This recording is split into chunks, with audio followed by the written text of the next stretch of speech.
આજે આપણે કુડાસણ વિસ્તારમાં ગાંધીનગર મહાનગરપાલિકા તરફથી ફાળવેલ દુકાન જ્યાં આપણે આખી પ્રાકૃતિક ખેત પેદાશ વેચાણ કેન્દ્ર શરૂ કર્યું છે.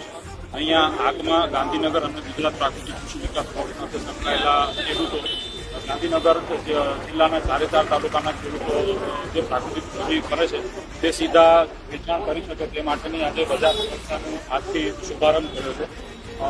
પહેલા દિવસે કુડાસણની આસપાસના જે રહીશો છે તેણે આ વેચાણ કેન્દ્ર તરફથી સારી એવી શાકભાજીની અને પ્રાકૃતિક ખેતપેદાશની ખરીદી કરી છે. તેમનો પ્રતિભાવ બહુ સારો મળ્યો છે. માટે અમે ગાંધીનગર મહાનગરપાલિકાના આભારી છે. જગ્યા ફાળવી છે અને કુડાસણ વિસ્તારના રહીશોને રસાયણ મુક્ત ખેત પેદાશો સીધા ઉપલબ્ધ કરાવી શક્યા એ બદલ આભારી છીએ. આજથી શુભારંભ કર્યો છે, પણ આવતીકાલેથી રોજ સાંજે 4 થી 8 વાગ્યા સુધી આ વેચાણ કેન્દ્ર રોજ ખુલ્લું રહેશે અને અહીંથી દરેક રહીશો પ્રાકૃતિક કૃષિની ખેત પેદાશ નું ખરીદી કરે એવી વિનંતી છે. આભાર.